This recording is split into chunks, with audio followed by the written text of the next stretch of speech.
Well,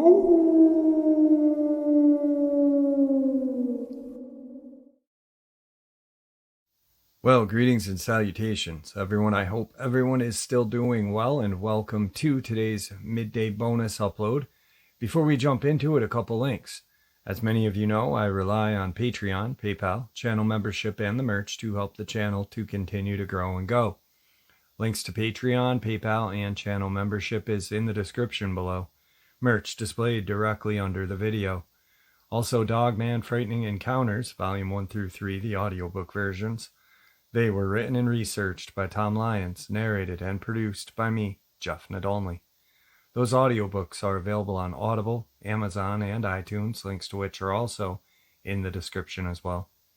And finally, last but definitely not least, if you'd really like to help support the channel to continue to grow and go, simply subscribe. It doesn't cost a cent. Click the like button, takes half a second. If you don't want to miss out on any of the informative uploads I put out daily, click that bell icon, and folks, please leave a comment. Why? Well, because all of these things really do help the channel to continue to grow and go. And yes, folks, they definitely do matter.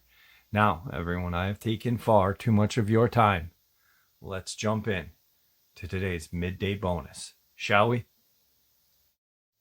Also, folks, we are a little closer to tonight's Saturday Nightmares, live from New York at 12 a.m. Eastern Standard Time. I hope to see you all there. I'd like to thank you all for all of your support. Now, let's get into it. This is a very, very strange experience. I was out hiking today because it was fairly warm and sunny. I was hiking along a Corps of Engineer trail along the edge of a river valley below a hydroelectric dam. The weather was still cool enough that in the shade of the trees and cliffs there was ice. I was the only person on the trail proper, but there were people at the overlook at the far end of the trail. I had already been down there to the overlook and was on my way back to the trailhead. It's 3 p.m. and the sun is starting to set because it's setting at around 5 p.m. this time of year. Adding in the fact that the ridge is to the west, the sun would effectively set on that trail at 4:30 at the latest. It's getting colder. I was really happy to be leaving the trail at this point because my double layers were not quite enough. I rounded the corner and I saw this old guy with a twirly handlebar mustache. He was buttoning up a red plaid flannel jacket as he walked down the trail toward me. I was surprised to see him because, one, it was way too late for someone to be starting the hike, and two, I had not heard him approaching. When I got closer, he said something to me, but I was walking and couldn't hear him over the crunching of the leaves. This is an oak forest, so there was a good 4 inches of big, crunchy leaves on the ground. I stop, and he repeats himself. Can't afford to waste a day like this, can we? I reply, no. Not after how cold it's been. He gave me this weird look as though he didn't know what I was talking about. And then he said, well, good night, and turned and walked away. I went a few feet up the trail, but then I got paranoid. You know, the way you get when you're all alone and suddenly see someone unfamiliar. Like I'm just going to make sure he isn't sneaking up on me with a machete or something. So I turned around and he was gone. I could see a good 50 feet down the trail and into the forest, and he was nowhere. He was in a red flannel coat, old blue jeans, and a gray stocking cap. He was holding a pair of gray knit work gloves, just dressed like a typical old guy in the winter. So he really wasn't camouflaged. He was just gone. I didn't even hear footsteps. To me, that's the weirdest part. Now, I've been listening all day to sounds of things walking because I was looking for deer and bear, so my ears were tuned for that, but I never heard it. It was quiet enough to hear people talking at the campground a quarter of a mile away. I could hear traffic on the dam. I heard the people at the overlook a long time before reaching them. And, like I said, the leaves were so crunchy and loud that I couldn't hear him speak over them. Even the little finches and wrens were making loud noises when they would land or hop in the leaves. It just doesn't seem possible that an old man with a shuffling gait wouldn't make a noise. Further up, I was checking for footprints in the mud because I had noticed big dog paw prints the way down. Other than my own, there were no new prints in the mud, no prints that looked like they had belonged to that guy. When I got to the parking lot, the only vehicles there were my own and a park ranger's. Kind of weirds me out. I mean, it's normal, but it wasn't. Like, if I had thought anything was hinky, I had plenty of time to take a picture of him, but he just looked like an ordinary guy. But when I spoke to him, he just seemed off. Enough that I thought something was up. Today's second experience.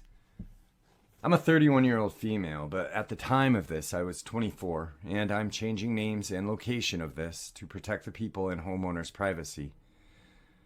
I have a friend, I'll call her Teresa, who owns a house in Texas that's surrounded by woods. There are houses on the outside of those woods, but they aren't very close to this house.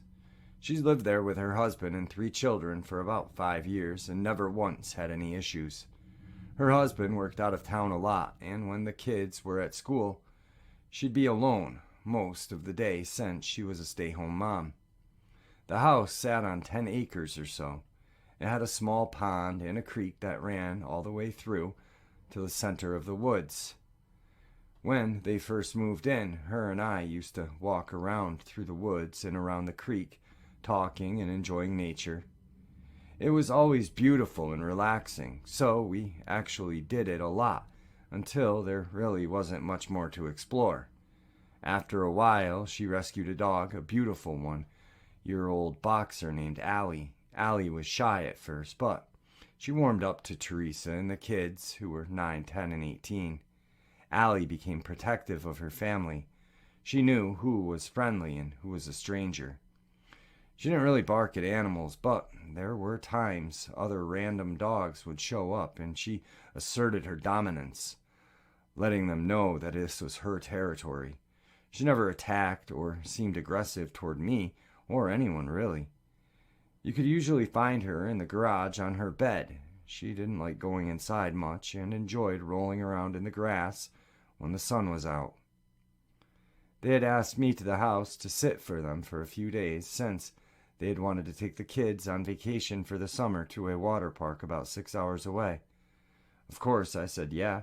I loved their house. It was very beautiful and has a big 8-foot-tall window all around it.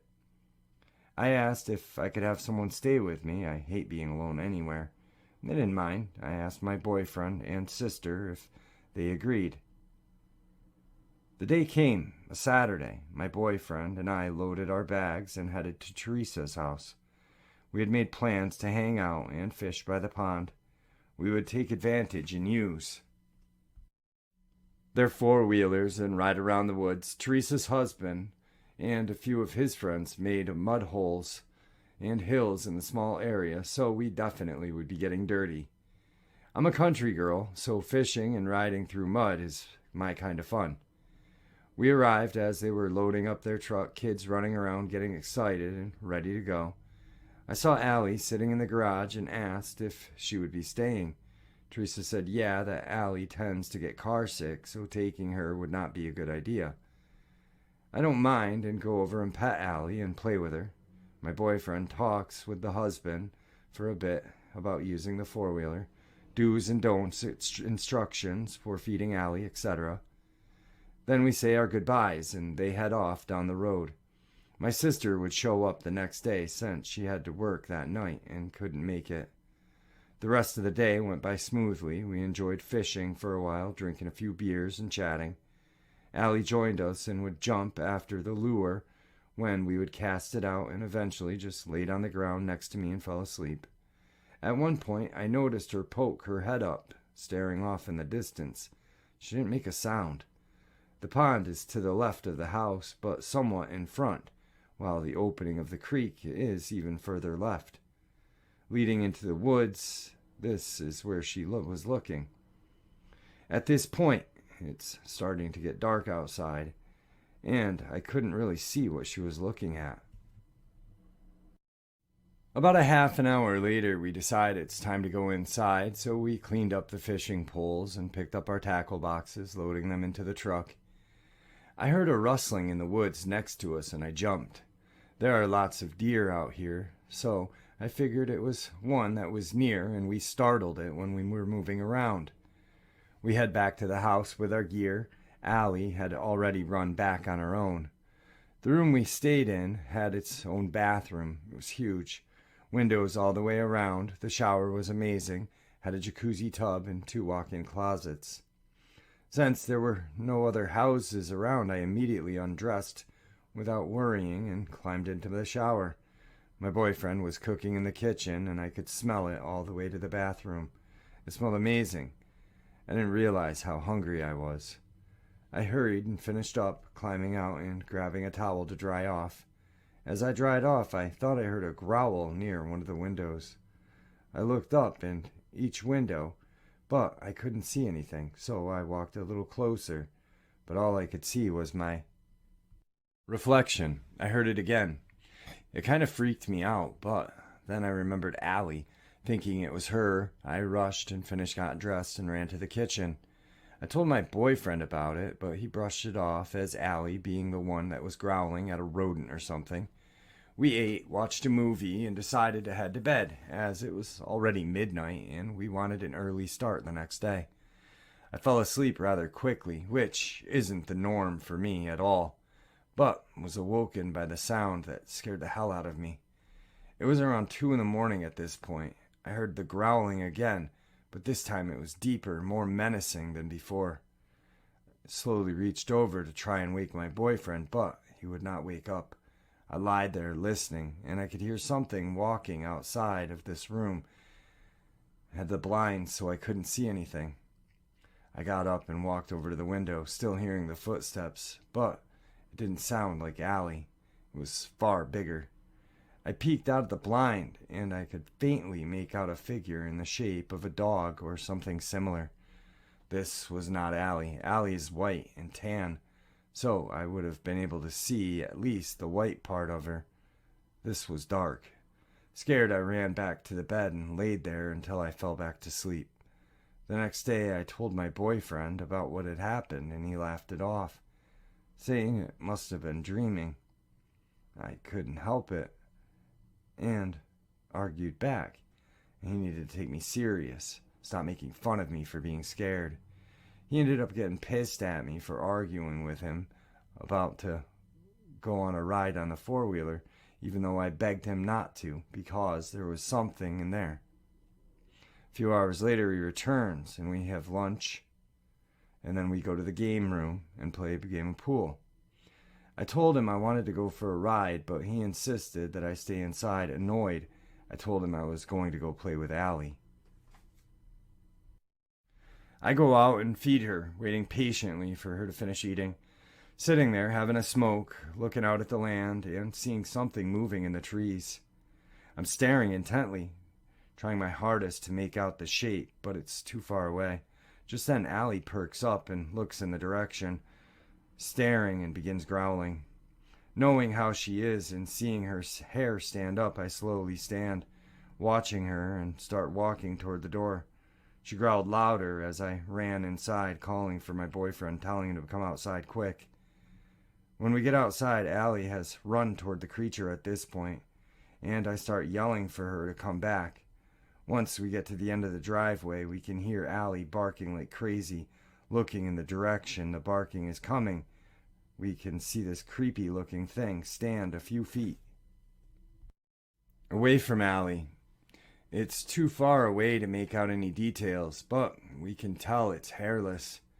And a dark gray, almost black skin tone. I jump in the truck as my boyfriend floors it toward Allie and this creature. By the time we get there, Allie has this thing in the creek, so we run over to see what it is. My boyfriend keeps a gun in the truck at all times and has it loaded and ready. This thing looked like a dog, but it was much bigger. It had fangs 2 to 3 inches long that stuck outside of its mouth. even when it was closed. Dark gray, leathery skin, with a few patches of thin hair on its body. It was pressed up against the wall of the creek, growling, its teeth bared, its eyes were black as night. It had blood on its leg. I'm thinking that Allie tried attacking it. The whole time we stand there in shock at what we are seeing, not moving or making a sound, just watching it. When it moved toward Allie, my boyfriend shot it twice and yelled out. It yelled out a strange, creepy yelp and fell in the water. Allie backed up and let him get closer to the thing. I screamed and said not to get too close. I called animal control and the police to come and get this thing. An hour or so later, after the police and animal control came and took the creature, we had calmed down a bit. I went to go check on Allie and realized she had blood on her neck. I put on some gloves and checked her out, noticing 2 puncture wounds on her neck. I called the emergency vet and explained the situation. He said I needed to contact animal control first. I called Teresa earlier and filled her in on the situation. She said they would be back the next day and that I could leave the house, but I needed to take Allie with me. Once I contacted animal control again and told them of Allie. They came back and picked her up, stating that if the creature was diseased, she would need treatment. We promptly left after Allie was picked up. We were not staying there alone again. About 2 weeks passed before I heard from Teresa again. I called her several times, wanting an update, but they never gave her one. So I decided to call them myself. They told me that it was just a dog with rabies and that Allie was being treated for it. There was no way whatsoever that is true. There are not dogs with 3-inch fangs, no way. When I began asking questions, they told me to contact the police if I wanted the answer. The police acted as if they didn't know what I was talking about, saying the case number I gave them didn't exist. The officers that had come out there supposedly did not work there and never had. Are you kidding me? They're hiding something. They don't want us to know what's going on. There is something in the woods here in Texas, and we are not supposed to know about it. Allie came home a couple days later, but she was different.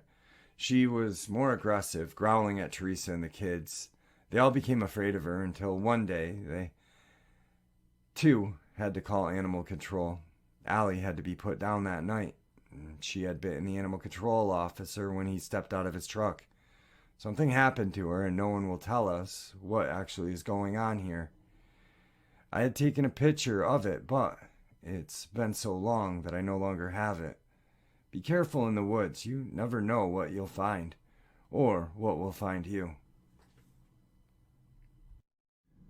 Alright, so after I finished reading that, I had chills, which is kind of hard when you have a fever and your studio is 85 degrees.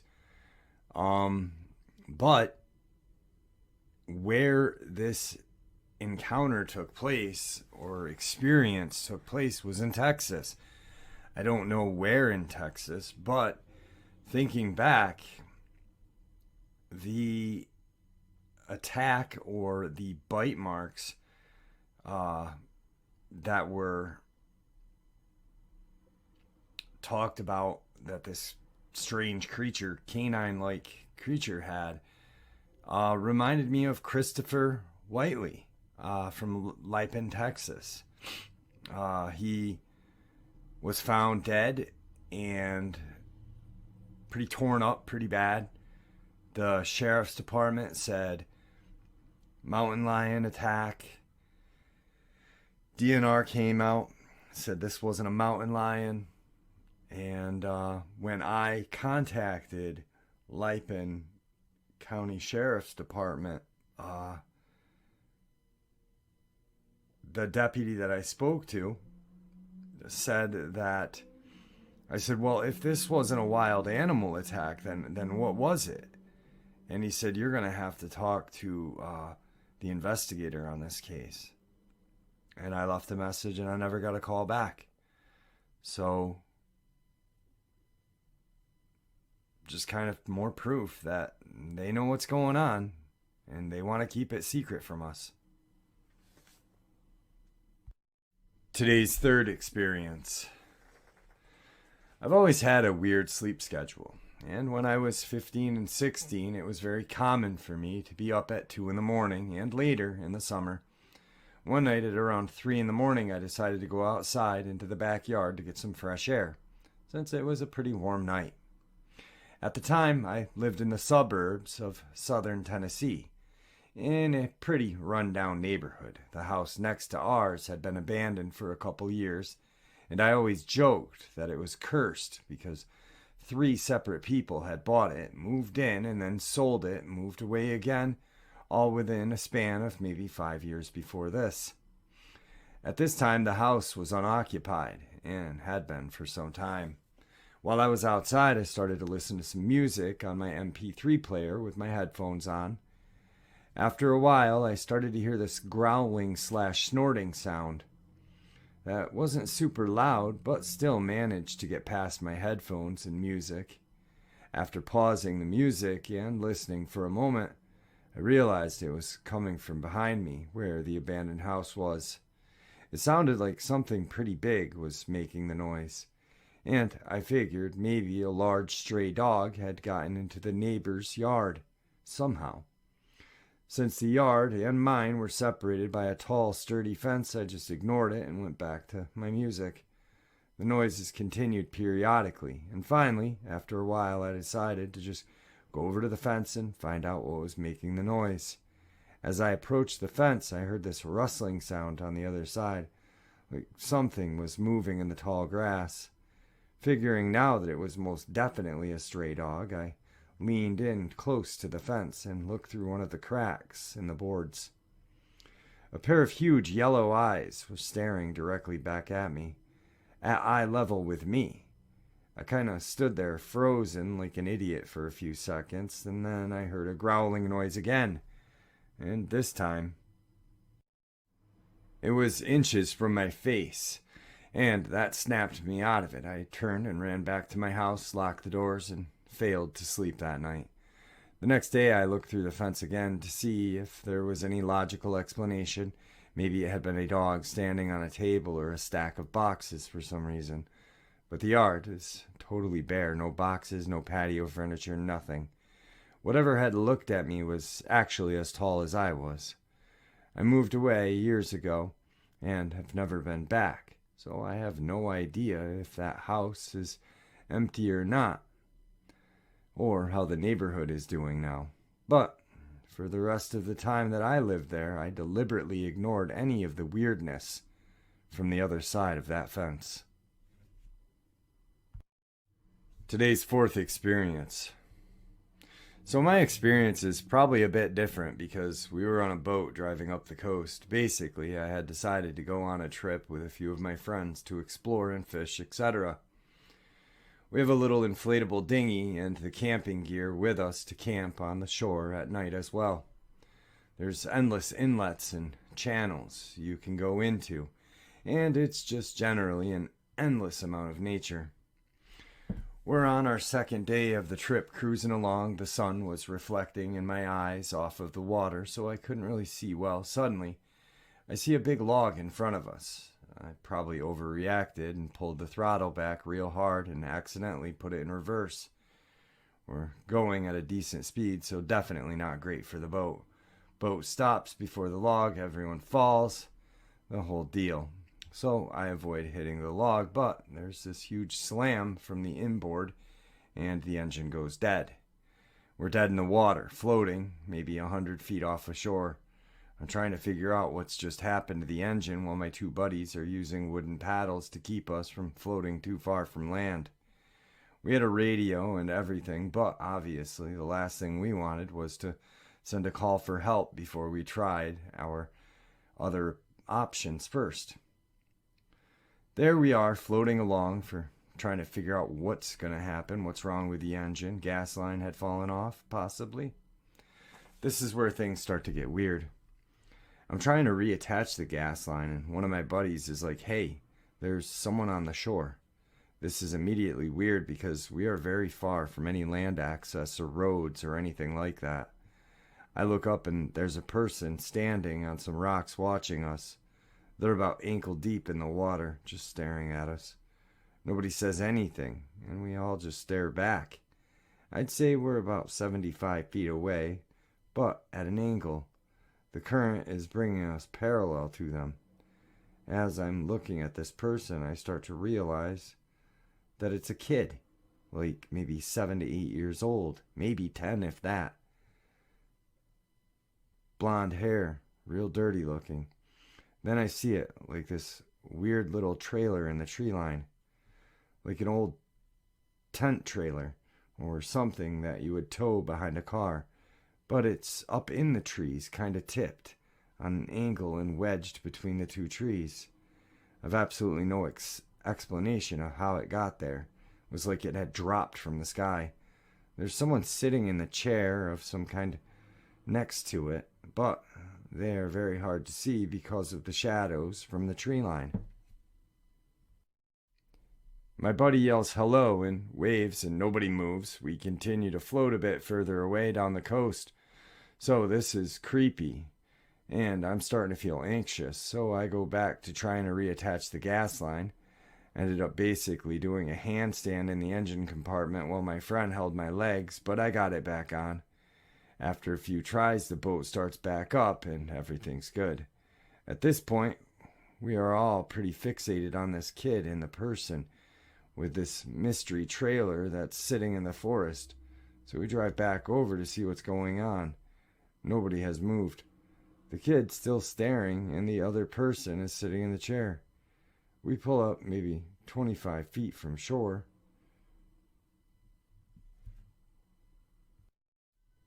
The kid had something like a dowel or a broomstick or something next to him on the shore that maybe had a fishing line on it, so I tried to yell hello, and that we had engine issues and asked them if they're okay. This kid is watching us with his wrist curled back in this really weird, uncomfortable looking way, and starts to tilt his head back and forth like a dog listening to the sound. Then things get crazy really fast. This person in the chair starts to whistle, like a totally tuneless whistle, same pitch, but just these long, drawn-out whistles. The little trailer door opens, and a third person looks out at us. Long hair, maybe a woman. Suddenly there's a bunch of cracking, and a fourth person comes out of the trees, not running, but at a fast stride. Boat's still running, kids are tilting their head at us. The person in the chair's whistling. This man walks full stride to the water and starts swimming towards our boat. Just as he hits the water, 3 more people come out of the trailer. Everyone had long hair, and it was super hard to see gender. They all made a dash for the water and start to swim towards us. I put the boat in drive, and we started to pull away. There's just these 4 people swimming towards us. The kid hasn't moved, and the person in the chair is still whistling. Driving the full trip back, nobody knew what to think, and our best guess was that these were some kind of vagrant people who lived there, and were trying to scare us away. Still, the thing I get the most stuck on is what would have happened if they started swimming when the engine was dead. That and how they got this trailer in the middle of nowhere and jammed it between 2 trees. Well, there you have it, folks. Today's midday bonus. I hope you all enjoyed it as much as I enjoyed sharing it with you. I'd really like to thank you all for supporting the channel. It is, after all, your support that keeps the channel growing and going, and honestly, what gives people a chance and a place for them to share their experiences, theories, judgment-free, simply treated with the respect that we all deserve. Thank you. Please stay safe, happy, healthy, and ever vigilant, keeping an eye on our children, our pets, our family, and friends.